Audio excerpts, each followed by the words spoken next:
Greetings. We have here with us Mr. Prakash Kumar, Director of Product Management at OpenText. With over 20 years of global experience in product strategy, cloud transformation, and AI adoption, he's passionate about building products and mentoring high performing teams. He's currently leading the documentum product line at OpenText. An alumnus of IIM Indore, Mr. Prakash has led innovations that balance customer success, modernization, and business growth. Thank you, sir, so much for coming here. And I'm Shomnath, a student of the PGDM General Management Program at XLRI, Jamshedpur. Today, we are going to have an insightful conversation with Mr. Prakash, gaining valuable insights on how product leadership is shaping up with the changing world. Hi, sir. Hello, good Uh, evening, Soma. Hi. So your career path is quite diverse, from a programmer analyst at Infosys to a management consultant, and now a director of product management. I want to know, how did your foundational years in engineering and consulting shape your perspective on building products? Um, as you can notice that I have started as software developer, moved to programmer analyst, into business consulting role. I spent around 5 years working in US with very large corporations. So those were the foundation years where I started building products, started loving what customer needed, and every function I write, every line of code, when actually it was going out in production and I could see customers getting benefited from there, that was the kick. So that was the moment which triggered me to continue that career. And at some point of time, I decided that I'm not sure what I'm building is the right one for customers or not. So that drove me to get into product management. I did my MBA from IIM Indore and chose to get into product management. Uh, so all those formative year as a building block has helped me in the current role where I am. Right. Thank you so much, sir. Following that question, again revolving around the management consulting that you did, I want to know how that experience really helped you in understanding complex business problems and prepared you for the challenges that came in building products as a product manager. See, management consulting. Prior to management consulting, I was doing business analysis role, and prior to that, development role. Management consulting came into being only after these roles. When I got into management consulting, I was more closer to customers. I would interact day in day out to customers to understand their need, uh, uh, get the product built and rolled out. Then my job was to deliver value. So delivery was not the end point. As management consultant, when we suggest customers certain implementation strategies, we actually followed through on that. So that was different than a typical management consultants. In this consulting, which I was doing, uh, all those advices we were actually rolling out in market and following through quarterly over quarterly whether those were giving them results or not. So those measurement of result oriented management consulting was another foundation for product management career. Right. I think that bit of advice would help us all, students who will be taking a consulting path down the road, but later may want to change into the product management role. So thank you, sir, again. Now coming to your professional career now as a director of product management. So uh, I think your role involves not only managing products but also leading people. And what I understand that people is a beautiful pillar of the product building. So, what is your philosophy when it comes to building and mentoring a high performing product team? um, we talked about building high performing team, a performing product where customer derive utmost value from that product. Now how do we replicate that? um, I cannot continue building products to the extent that it has significant impact on larger set of customers. That means as I grow, I need to have a large army of product managers aligned in thinking, sometime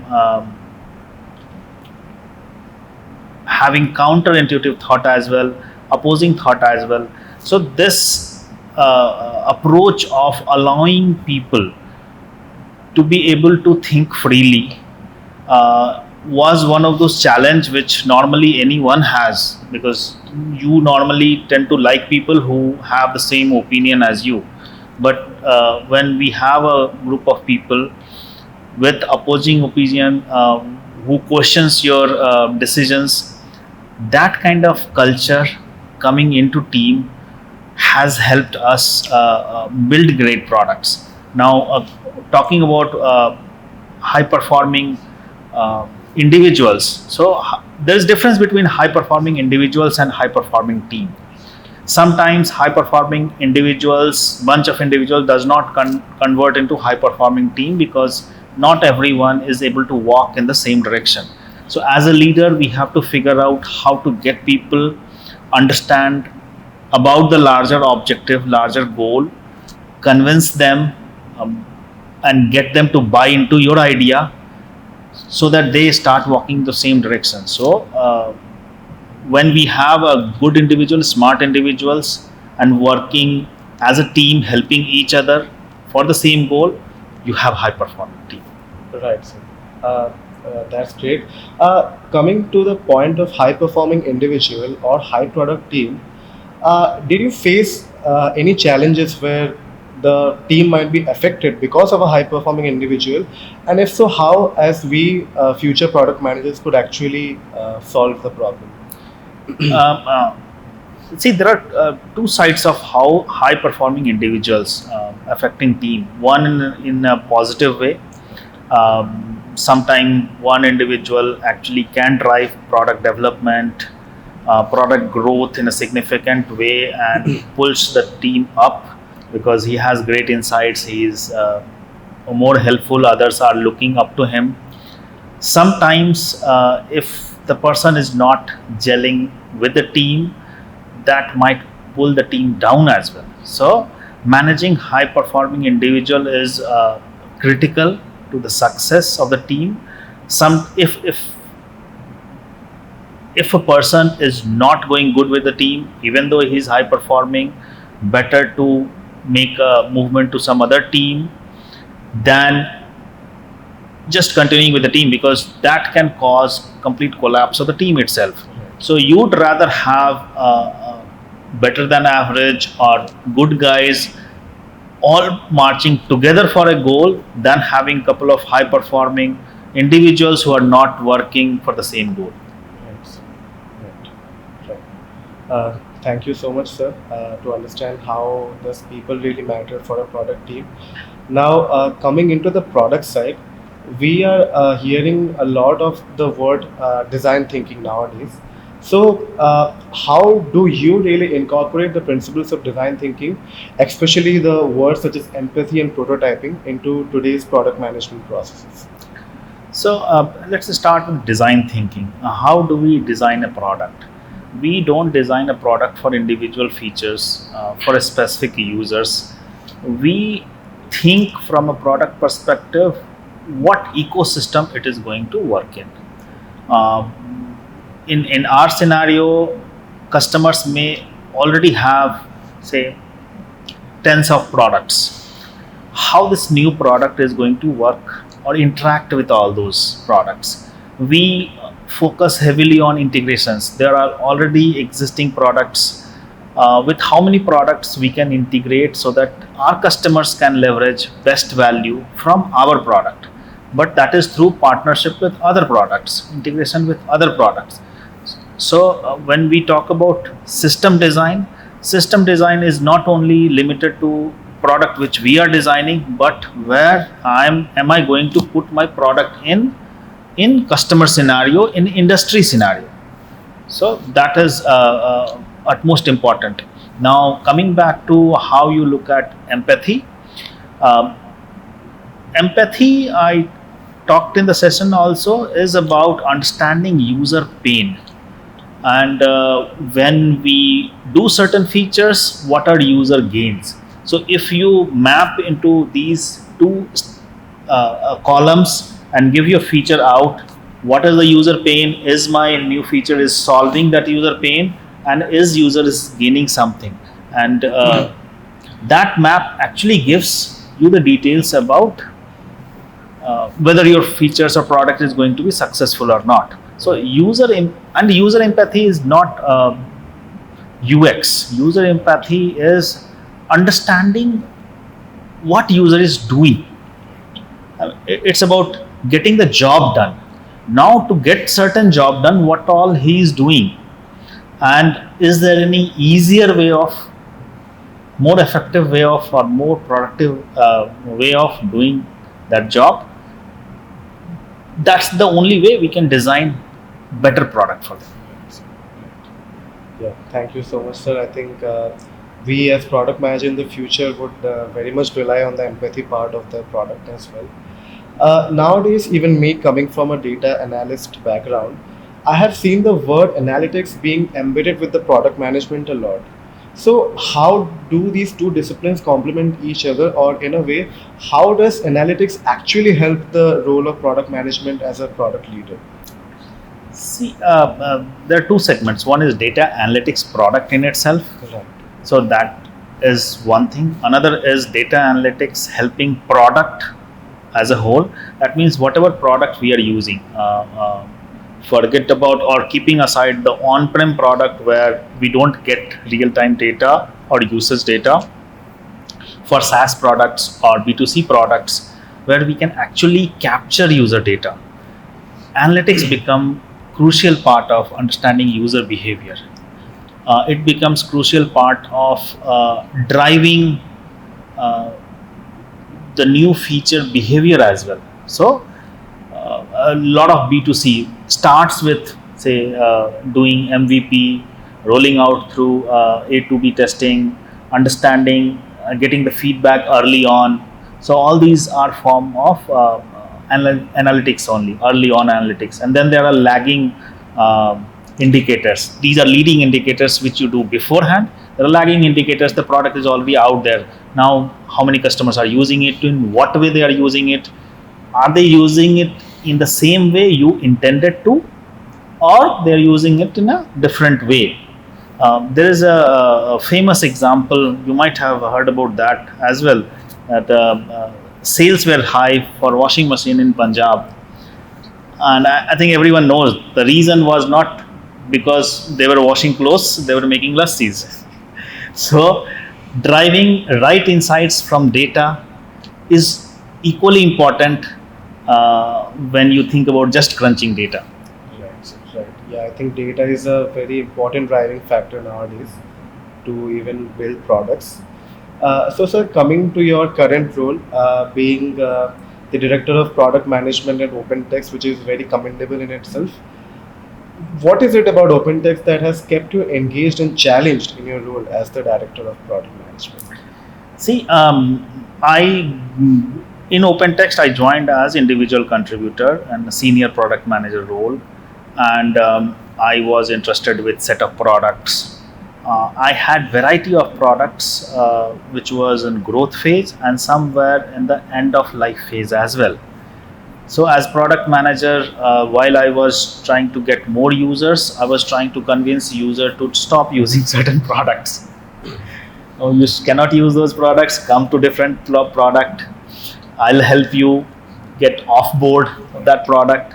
Those are challenging decisions. But when you look at product life cycle, every part is important. Now, from there, I grew into management role, a senior manager and then director. So the most challenging part thereon was managing people who continue to be high performing for the team. So we talked about how to build high performing team. Equally important is to maintain their energy and maintain their motivation to continue being high performing. That is the biggest challenge, and that challenge supersedes any other challenge we talked about so far in the product management segment. So people management is far tougher than product management. Right, sir. Right. So I think ultimately it's the team that does the entire Yes. process and product building. And again, talking about OpenText, now we all know that OpenText is a global leader in the enterprise information management. So, could you please describe the core mission of the company and how you and your team's work actually directly contributes to this mission?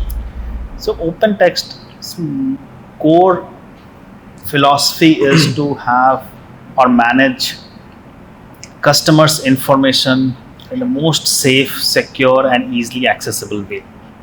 So for that, say for example, in my department, I manage Documentum. Documentum is very closely aligned with OpenText philosophy itself. So Documentum is another suite of product where we manage customers' information life cycle through a similar fashion. So starting from getting new data to there are certain after certain time data needs to be archived, and data needs to be kept for 5 years, 10 years, 15 years, depending on what industry regulation customer has in that specific industry. So we manage the whole overall information through that life cycle, and all this while making sure that information is safe and secure is our key. Right, right, sir. Right, got it. Thank you so much, sir. So I think every product manager like us actually wants to know what really does happen in a typical product development life cycle. So could you just walk us through the key stages and the processes you use to manage them when you are building a product? In B2C scenario, we have both kind of product building strategies. One is existing products. We are adding features into that, and we are also building new products and adding into our ecosystem. So both these scenarios start with customer needs. As sometime it is the ecosystem which drives the change, say regulatory. Recently we talked about GDPR. So GDPR needs to drive certain changes in our product so that the data is more secure, it stays at certain location, does not stay at other location. So those are trigger points of developing new features. Then we have certain features which makes consumers' job easier. Aviator is one of the example where the whole AI revolution. Now we need to adopt to AI. Our product, our customers need to adopt to AI because that makes their day-to-day life easier. So we started with My Aviator. So in Aviator, we started with another product called My Aviator. So that actually encapsulates the information which user has access to and lets them deal with only that information, making it easier. So user is not connected with internet.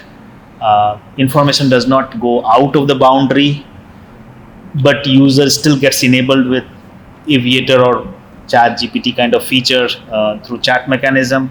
So that is looking at what boundary we have, what constraint we have, but still being able to provide the latest and greatest features to user.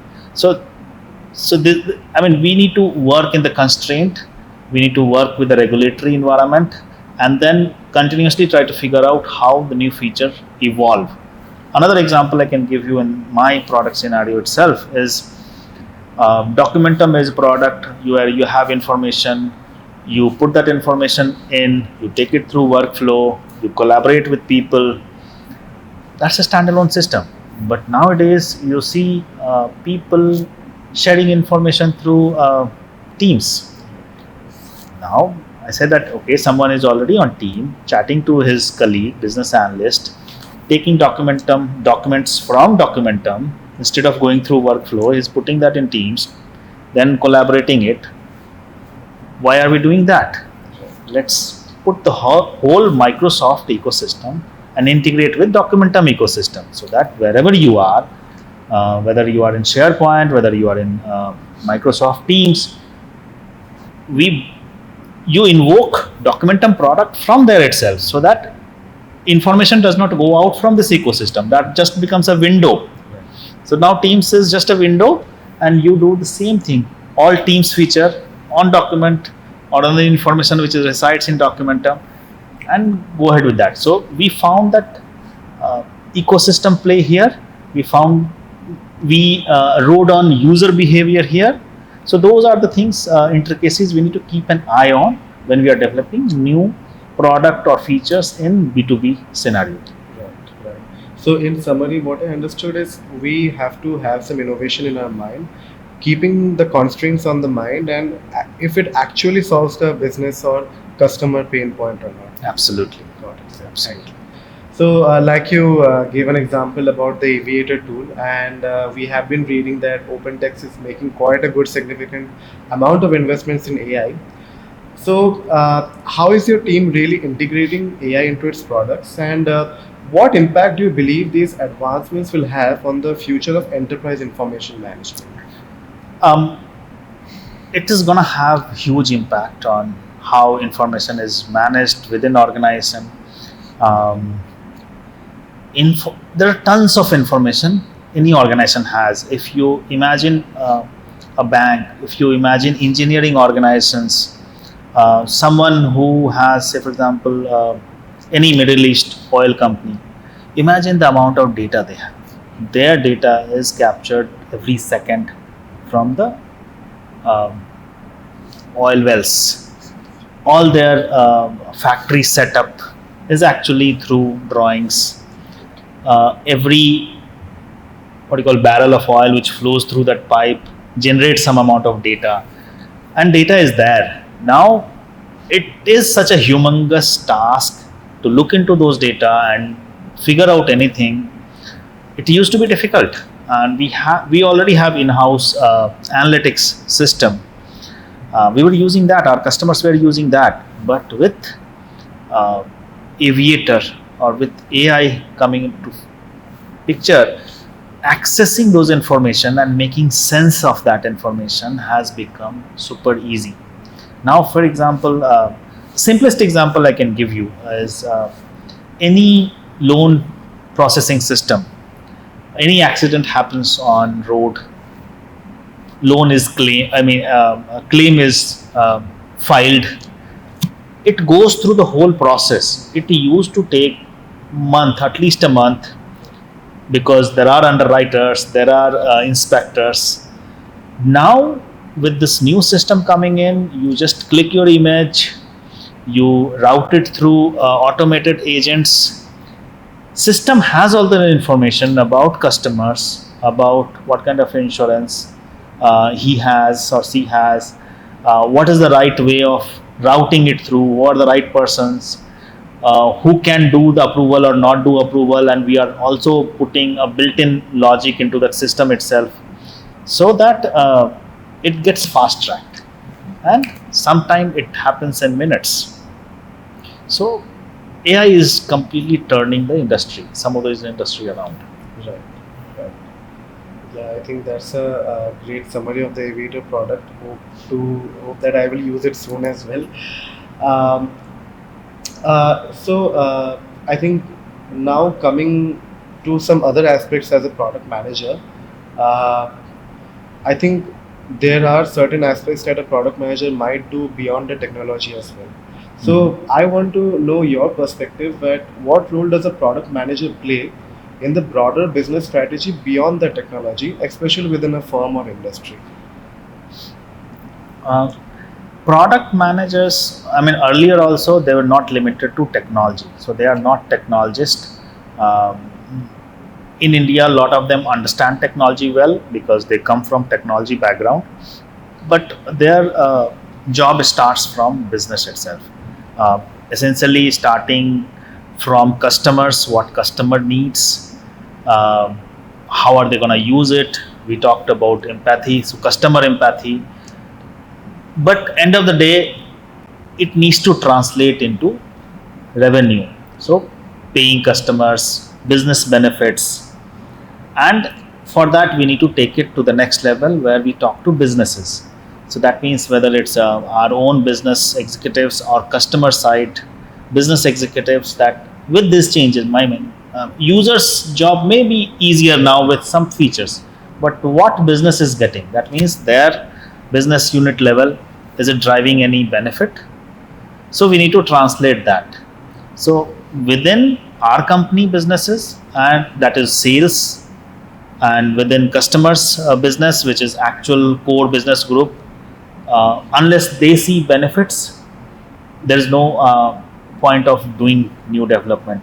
So product manager's job is to understand business motivation.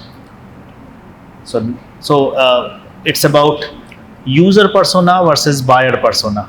So now what you're talking about is a buyer persona. So users, their job is now easier, but if buyers don't get anything from that system, they are not motivated, they are not gonna buy. So next step becomes business. So we need to deal with businesses a lot. Got it, sir. Got it. Thank you so much. I think the last question that I would ask after all the information that we as PGDM GM students gained is, sir, you have worked in various roles across different companies with different sizes and industries. What's the one piece of advice you would give to someone like us or like me who is just starting their journey or aspire to become a product manager in the future? See, one advice to everyone who wants to get into product management is, if you can develop a product mindset, you will become great product managers. No matter your current skills, no matter your background. So if you wish to, you should just get into that. And how do you develop product mindset? One exercise, I would say, if you do that for next 6 months, by the time you come out of that, you will see significant change in the way you look at things. In a day, just look at 5 things, just 5 things with which you interact. See things that as a product, and ask one question, whether you like it or not. If you like it, then what is one good thing about that product which you like it? If you don't like it, what is one bad thing that you don't like? Keep a log of this. 5, if 5 becomes too much, do for one product, but every day. One product every day, you do this exercise, just 2 lines, reflect on that. That will make you a good observant product manager in 6 months' time, by the time you come out of XLRI. Right. Thank you so much, sir. That sums up our entire conversation. It was great to learn so much from you. I learned a lot today. And also, we understood how AI will create a big impact as the tool that we discussed for. And it will have a change and bigger impact on product. And we also learned how we future product managers would shape ourselves in the later future to become good product managers like you. Thank you, sir, again for coming here and giving us such valuable insights. Thank you so much for this opportunity, and I wish you and everyone in the batch all the best. Thank you.